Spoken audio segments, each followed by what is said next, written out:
help in investigations. He's been evading their arrest. And I'm not going to his church place to try to arrest him. Someone said that, well, they didn't go to arrest him. They went to conduct investigations there to gather information. All right, then, we don't want to gather information. While the speaker rejects release of Francis Osu to police. My reaction to that, Sancho, one of the spoken, an advocate for the LGBTQ plus IIIQ plus. Okay, I've added support for them. Saying that, yeah, tell your intelligence gathering lies to class 1 kids. He says that what to don't worry, the IGBOHO to ACP on foreign. What's in connection with that? A legal practitioner said it is wrong to resist arrest even if you have not committed a crime. Well, he's an MP, so he could go in there. And since there is a lawyer as well, he knows the left from his right.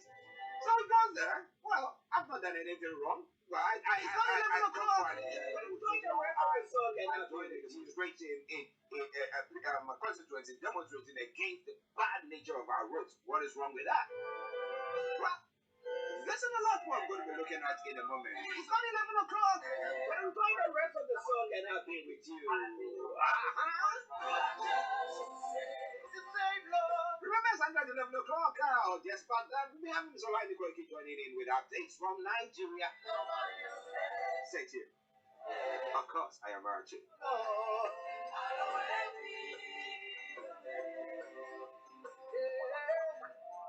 Jesus, you have never failed. You are just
Tune in on Break here on Star Radio UK with Empress every Monday, 5 p.m. GMT. Looking forward to your company. yes, I'm there for sure. Halloween be your name, but it's now time for us to bring you updates from Nigeria with my colleague Mr. Olayomi Koiki all the way in North London, where he is bringing you this morning edition of the Update from Nigeria. Let me say, Yomi, good morning to you. It is a very good morning to you back in the studio, and I say it is the 1st of November 2021, 3 minutes past 11, and welcome to those that have joined us from different part of the world to listen to the update coming out of Nigeria this morning. Yes, how are you doing, sir? Well, it's been a very beautiful weekend as usual. After a week of the school term that has also kept us very busy, every one of us at home. But I'd like to say thank you very much to those that have joined us. I'm very, very well excited to be back again as usual to do what we love to do, to tell those that are listening to us from different parts of the globe what is happening around the world as we monitor what is happening in Glasgow. I was listening to you prior to joining, and also what is happening in Nigeria, where there's a lot of different stakeholders, as we know all the time. Yes, listeners, Mr. Olayomi Koiki for you. Okay, now let's crack on straight to some of the stories that is making the rounds in Nigeria. Topmost of the ones that I wanted to have a look at is the case of some monarchs, I mean, earlier on there have been criticism against them, saying that, well, they were not getting themselves involved in what is happening in the southeast, especially because some people were thinking that, well, they could have done much better or could have, I mean, appealed to government, the federal government, to see to it that Kano and whatever is going on is resolved. However, they've come out this what we can to say that, well, they are appealing to the federal government to see to it that, well, they release Kano and make sure that things take along nicely back there and de criminalize the IGBOHO. Now, what is all that about? Well, if anyone wants to deny that, IPOB is irrelevant in today Nigeria, that means that individual is probably not following the development in Nigeria since the IPOB has been agitating, for a peaceful referendum to opt out of Nigeria. IPOB is not just a kind of an organization or groups of people that believe in self-determination to opt out of Nigeria. If we go back to and a lot of people might probably say, well, what is IPOB? And now, what is the reason why it has become, one of the most, conversation, especially this weekend. We won't know whether election will hold or not based on these indigenous people of Biafra, which is what it means. A lot of people also disagree with that, say, they want to be known as the people of Igbo tribe rather than IPOB. But the most important thing, based on what you've just asked, is, some of the monarchs of that particular, southeast region have said monarch clerics is asking the federal government of Nigeria to proscribe IPOB that was labeled as a terrorist organization, by the Nigerian federal government, some few years back. IPOB, according to, the monarchs and the clerics, is that you can't have, the Southeast Council of Traditional Rulers. We have them in the Southwest as well, and also notable Christian leaders.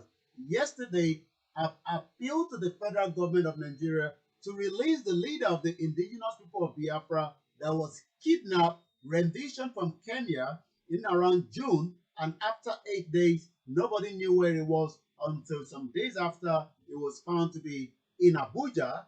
And then we've seen that, as a continuity where a lot of the Biafrans are saying, if you do not release Mazi Nnamdi Kanu, there will not be any election in Anambra State by the 6th of November, which is just countdown from today. I can tell you there's been a lot of military, that has personnel that has arrived in the southeast region of Anambra State, and some of them have also started committing what we could call atrocity against humanity. So what this Southeast Council of Traditional Rulers and the notable Christians are saying is, release Mazi Nnamdi Kanu to death and stop the hug of killings and destruction in the region. I've seen some of the videos coming out in that particular region, and atrocity is already being committed by the Nigerian military forces. Interesting. Now, what has the government said about that? What has been their response to that call by the monarchs? Well, the last time we ever heard from one of the representatives of the federal government was when the Attorney General of Federation decided, which was I think about last week, because the president is currently has arrived at Glasgow, for the COP26 that is going on as we speak right now. But what I can say is, the federal government representative Malami, who is the Attorney General of the Federation, last couple of weeks said that Nnamdi Kanu and IPOB has been the reason why there's been a lot of unrest in the southeast. And according to him, also Nnamdi Kanu and IPOB are responsible for most of the atrocity being committed, in the southeast of the country as well. So this was just a week ago, and yet there hasn't been any response yet on what the leader said yesterday in terms of the traditional rulers and some of the the religious clerics. But last week, the Attorney General of the Federation, Abubakar Malami, gave update on the report of 24-man presidential ad hoc committee, which he heads on Friday last week. And the Attorney General of the Federation gave update on investigation into the alleged act of terrorism perpetrated by Nnamdi Kanu, the leader of the proscribed indigenous people of Biafra, which the traditional rulers are saying you can't continue to label this individual as terrorist. So it is better that you take that off on that list, and then we can look into a dialogue as well. And also, according to the Attorney General of the Federation, the identity of the alleged sponsor of also the Yoruba Nation agitator, Chief Sunday Adeyemo, popularly known as IGBOHO. Now, do you think, or have you ever seen the, what do you call them, the federal government working hand in hand with, let's call it, the monarch when they come to say things, I mean, the issue statement like this? Do they ever, or have they ever worked hand in hand with them to resolve issues that is going on, or they always take their stance like a military regime? This is what we want to do, that is what we are doing, wherever you want, with it? Is that what happens?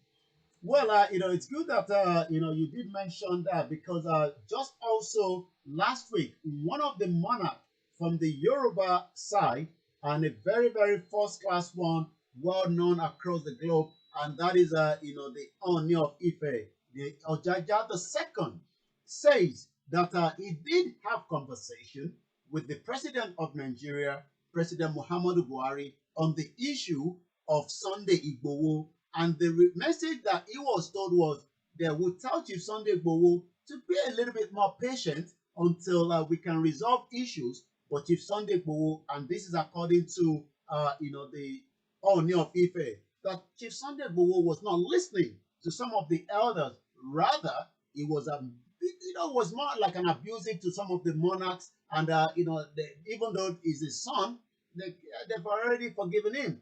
Yoruba Nation, Oni of Ife, reveals what Buhari told him about Chief Sunday Igboho, the Oba Adeyeye Ogunwusi Ojaja II. Oni of Ife said President Muhammadu Buhari told him that Sunday Igboho need to exercise patience.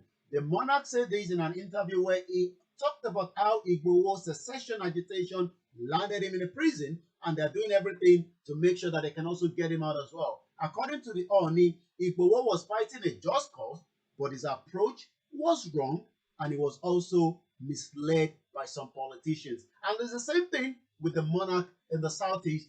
Well, we might not agree with everything of Nnamdi Kanu and the IPOB, but it is still our son. So you must try to disprescribe IPOB. So it's quite an interesting time, as I would say, on Starr Radio UK. And let us give us, the time clock of in terms of the election in Nigeria, the 2023, according to Starr Radio time clock. In the next 466 days, 12 hours, 47 seconds, 47 minutes, 16 seconds, Nigeria might be going into the general election, or might not be going into that general election. But I can tell you, the PDP had their convention, and they've already nominated the National Working Committee. But the restructuring is still there for those that are demanding restructuring. Revolution Now, Omoyele Sowore, the case on him has been adjourned to January next year. So that means they're still holding him down there for demanding revolution now on the 5th of August 2019.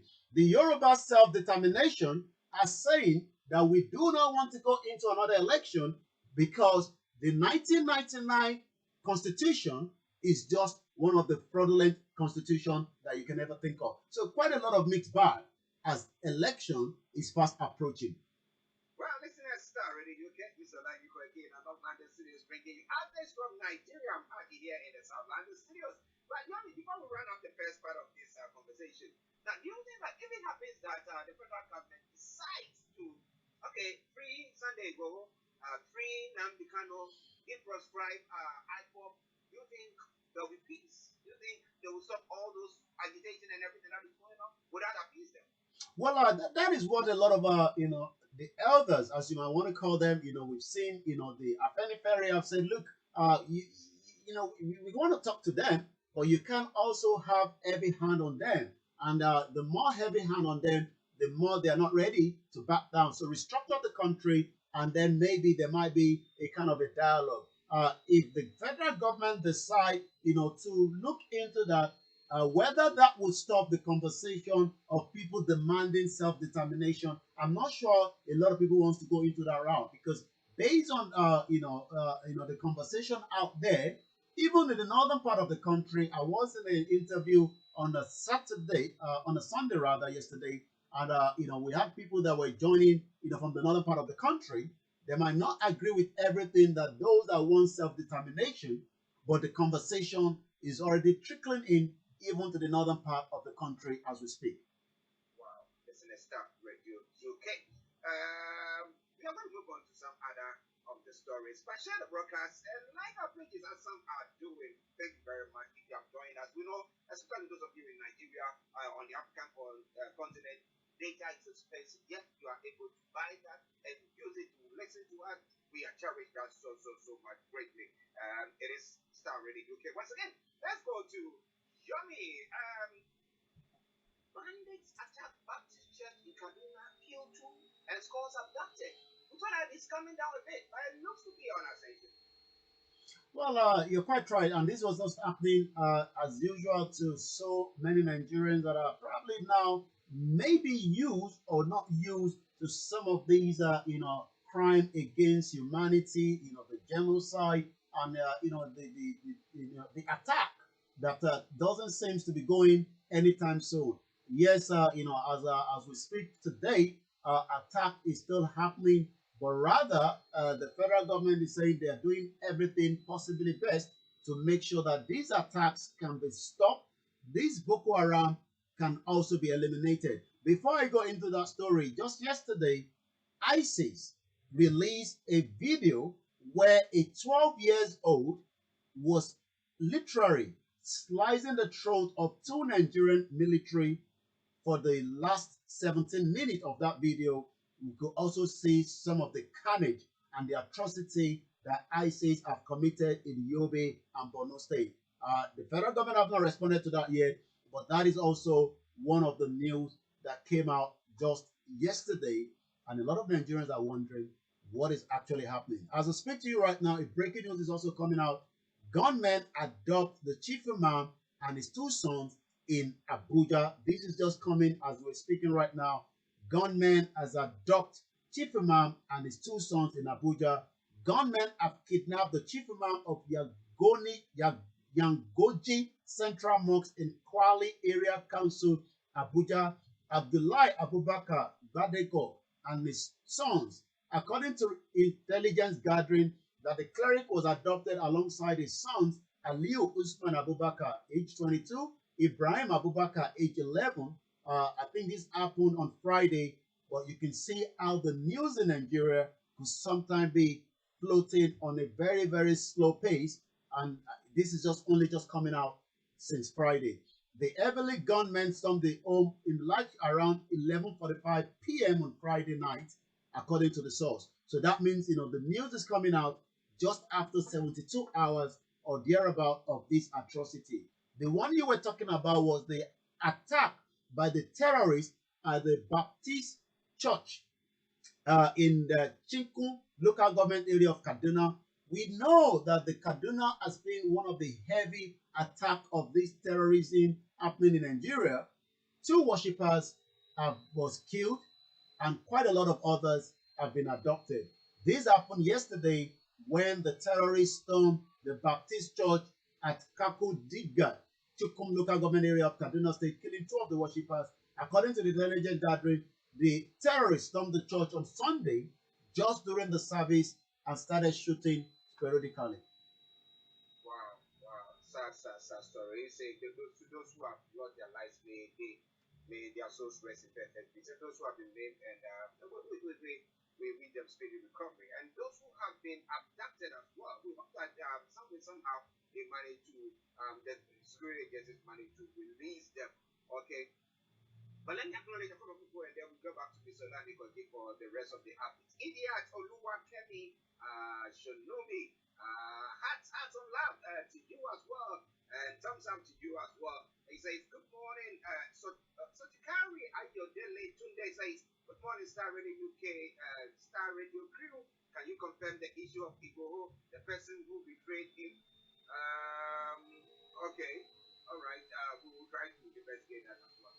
All right then. It is Star Radio UK. Let's go back to Yomi for some of the other stories making the rounds. Mojisola Keninde, good morning to you as well. Over to you, Yomi. Yes, sir. It is exactly 19 minutes past, and these are some of the headlines coming out of Nigeria. Banks began deduction of loans from chronic debtors' account. A nursing mother on bail for attempting drug smuggling rearrested for trafficking chunks. And like as we say, vendors failed to embrace the e-naira as download stall at just about 220,000 naira, 20,000 individuals. Also, PDP governors move against Mark and Oyelola to reduce any military influence. We know that they had their National Working Committee, convention in Abuja, Eagle Square over the weekend. According to INEC, that is to be changed just before the end of the month, which was yesterday. So they had that as well. Democracy no longer safe under Buhari, according to Odile. We know that, according to that particular story, over the weekend as well, there was an attempt by the EFCC, that invaded the home of the Supreme, the Supreme Justice, the Supreme Court Justice Mary Odili. Invasion of our residence in Abuja. According to the group, made this known in a statement by a spokesman Olufemi Lawson, titled Invasion of Justice. Mary Odili's residence, democracy no longer safe under President Muhammadu Buhari, says the Southern Group. The statement read, the southern Nigerian frontier is once again worried about the recent invasion of the Abuja residence of Justice Mary Odili of the Supreme Court of Nigeria. We consider this a gusto action which available pieces of evidence have shown was ordered by the Office of the Attorney General of the Federation as the height of corruption, executive recklessness, target at once again intimidating Nigerian judiciary, conduct now synonymous with Buhari's regime. So that is coming from the headline, democracy no longer safe under Buhari, according to the Southern Group. Let's go in. On that story, the invasion of Odili's residence. Now, why did they invade? Why have they invaded her? Is it caught up with some corruption, alleged corruption, or something? What exactly? Why did they invade? Because the EFCC is a government body. So for them to do that, maybe they have some information. That's why they took that decision. Well, I mean, you're quite right, and that's if, justice was done properly. Injustice is always one of the biggest problems in Nigeria, and impunity by the government agency and likewise, the government itself has been something that a lot of people, have talked about. Who is Mary Igo Odili is a Nigerian judge, the wife of Peter Odili, who served as the governor of Rivers State from 1999 to 2007. She was appointed as the Associate Justice of the Supreme Court of Nigeria by President Goodluck Jonathan and was administered the oath of office by Chief Justice Christina Aliu on the 23rd of June 2011. What is the reason for this invasion, and what do we know in terms of if anything wrong has been done?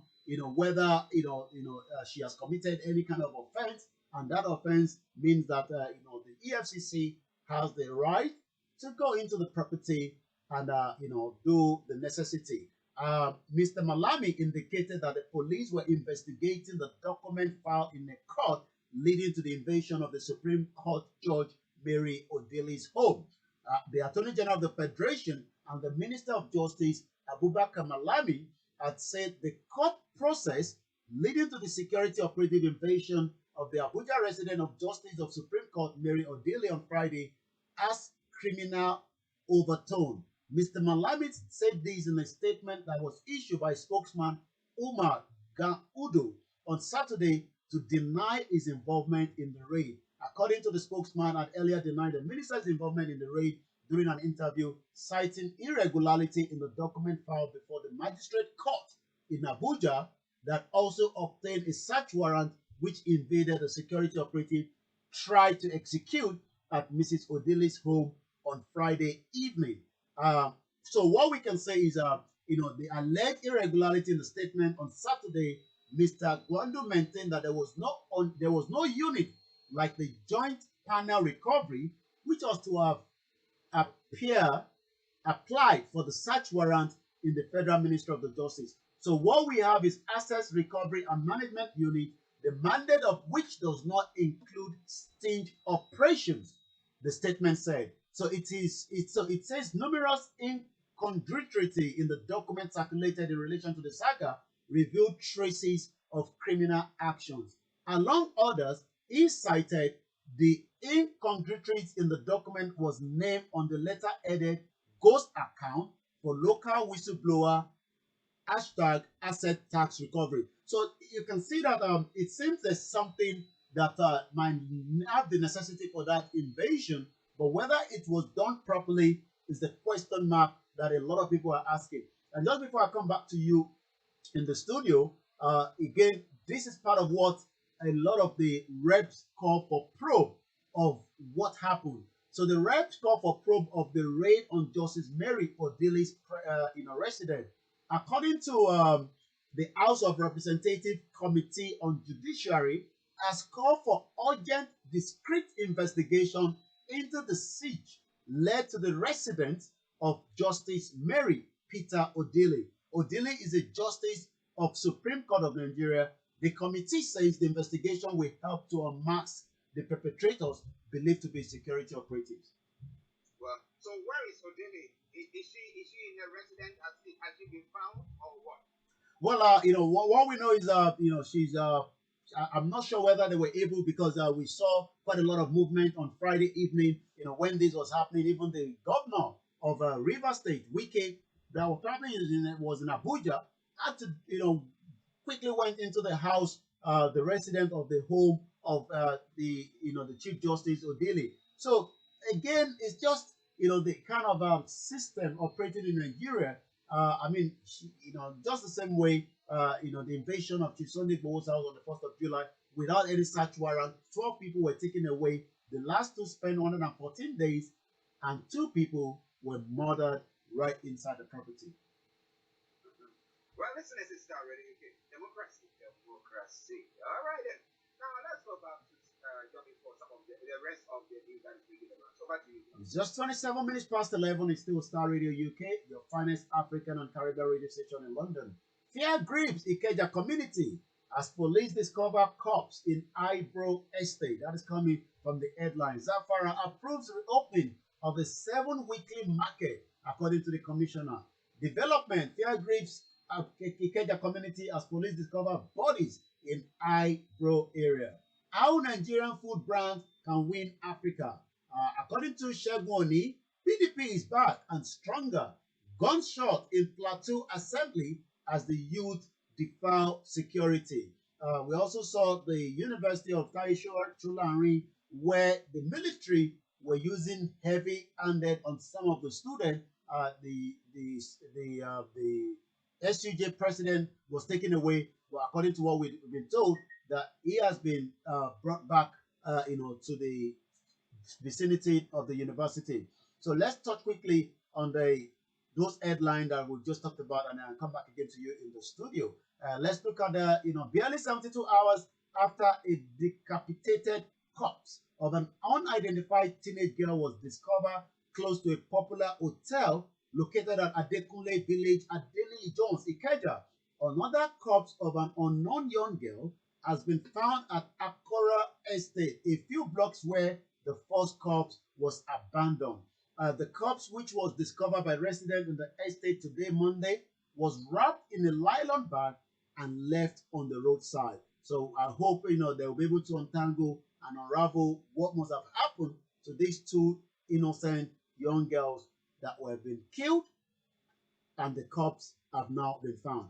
What happened as well, in terms of the youth and the gunshot happening at the Plateau National Assembly, State House of Assembly rather.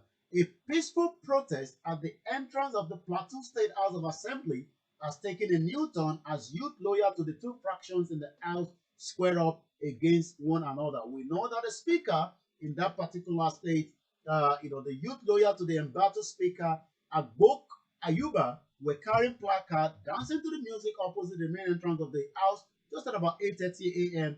Another group of youth gained entry to the assembly premises through the back gate.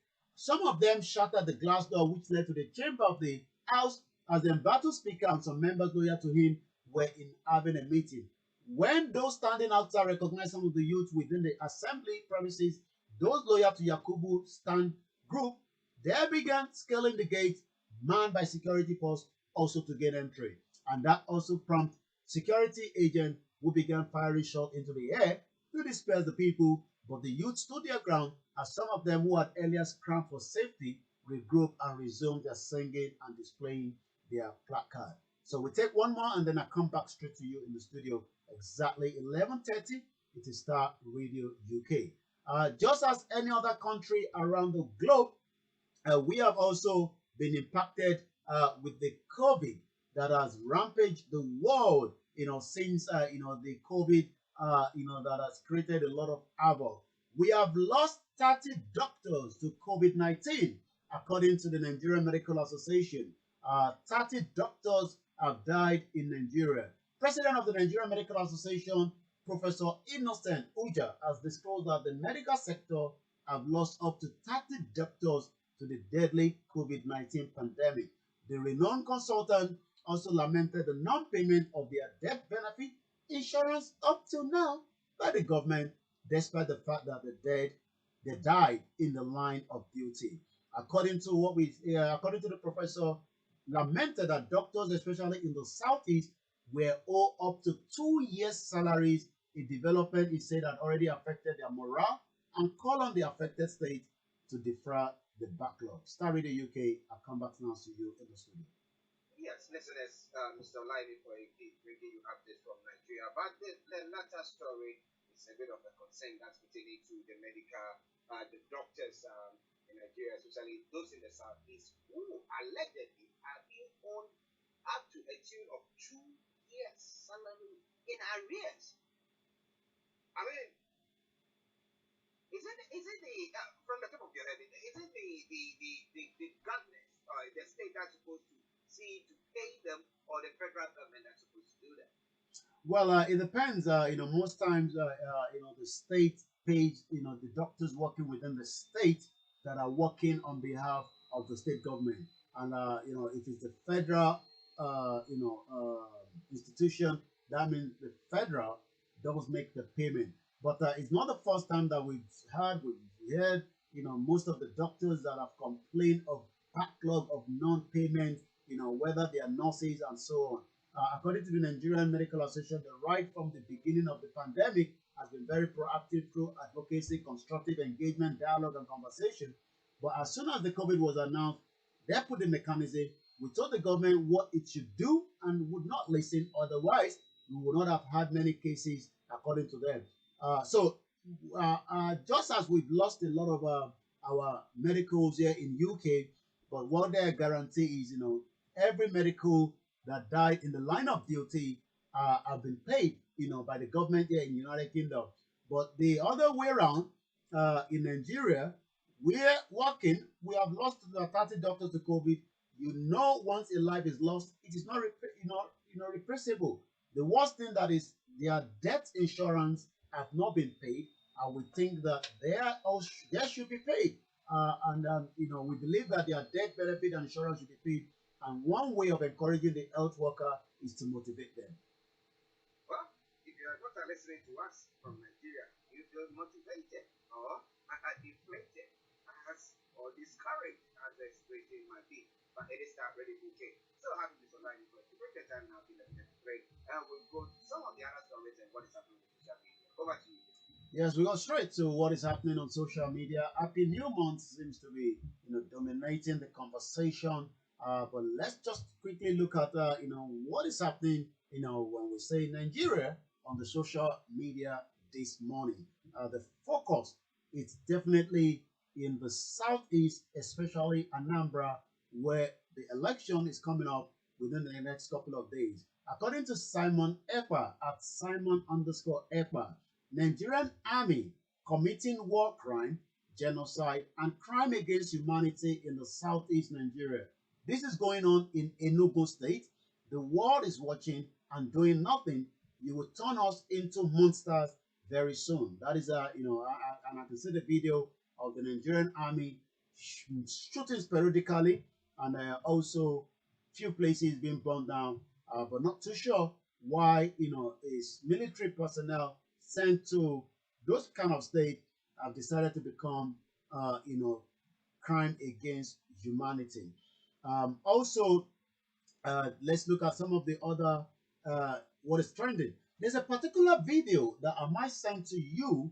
Maybe we could be able to upload that, for the benefit of those around the world to see when we talk about some of the negligence happening in Nigeria, especially with the youth. This video shows some Nigerian children singing the national anthem, but yet in a pool of mud water. And that video has gone viral across the globe. And the question is, the real story of the de-education policy of the, according to Omoyele Sowore on Twitter, say the real story of the de-education policy of the official APC run by President Muhammadu Buhari, the Lagos landlord and his crony, Jide Sanwo-Olu, the governor of Lagos State. They have done their worst. They turned Nigeria into the poverty capital of the world. Naira was disseminated, and here is the future in the mud. The video has already been sent to you. Let's hope maybe you can be able to upload it before the end of this conversation. Also, let's look at some of the other trend on social media. According to Prophet Itode Iloye, as a child, they told me that education is the key to success in Nigeria. I got education, the key, only to realize they have changed the padlock. What a country. So that means, a lot of people have been told, just like I was saying, those young Nigerians singing in a pool of mud, all inside the mud, and yet singing the Nigerian national anthem. So this prophet says, we are told the key to success is education. He has got the key, but it seems some individuals have decided to lock the, the padlock, and there's no key now to open it as well. So I'm going to take one more from the social media, then we're going to come back again to you in the studio. And I say good morning, good afternoon from wherever you're watching us as well. Mazi Nnamdi Kanu is a political prisoner in Nigeria facing prosecution for self-determination movement. Is leading IPOB. He cannot get a fair trial in Nigeria, according to this Freedom 5104831 on the social media. And I'm going to come back again to you now in the studio. I say Star Radio UK, your finest African and Caribbean radio station in London. Just to answer the question that was put on our comment section there, there's quite a lot of different voice notes and different individuals have said different things, but without a sufficient evidence, it will be difficult for us to know who have actually betrayed Chief Sunday Adeyemo Igboho. But in time of history, we do know that whatever betrayed anyone in any kind of movement or any kind of organization, it won't be long before they are eventually exposed. That's what we can be able to say on that question that was put on our section there on Facebook. Yes, thank you very much for addressing that. Let me say good morning to Anthony Adedeji as well. Thank you very much for joining us. But tell me before, let me play this video that you said. Let's see. Somebody said that, well, they said education, once you get education, everything is okay. Now the person said, I've got all the education that I need. Well, they lock the part, they use the padlock to lock the door and I'm not getting empty in there. Let me live my life. What do you think about that? Stay tuned. Don't go away.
Well.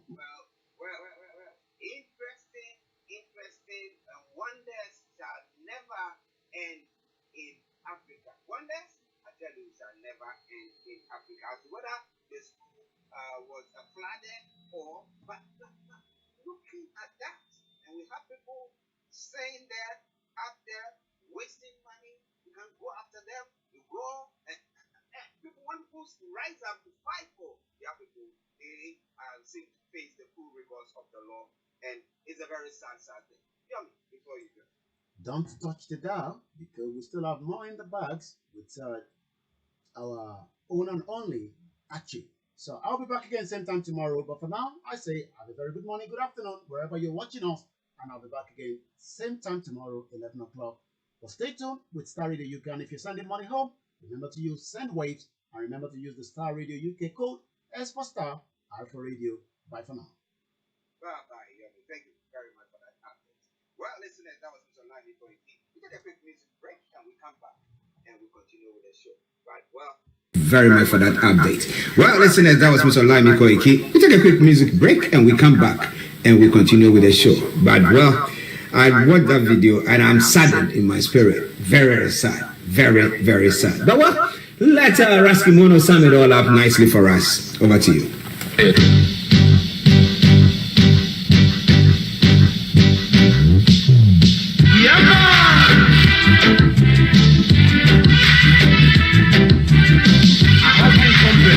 To sing to this reggae. After saying all of one in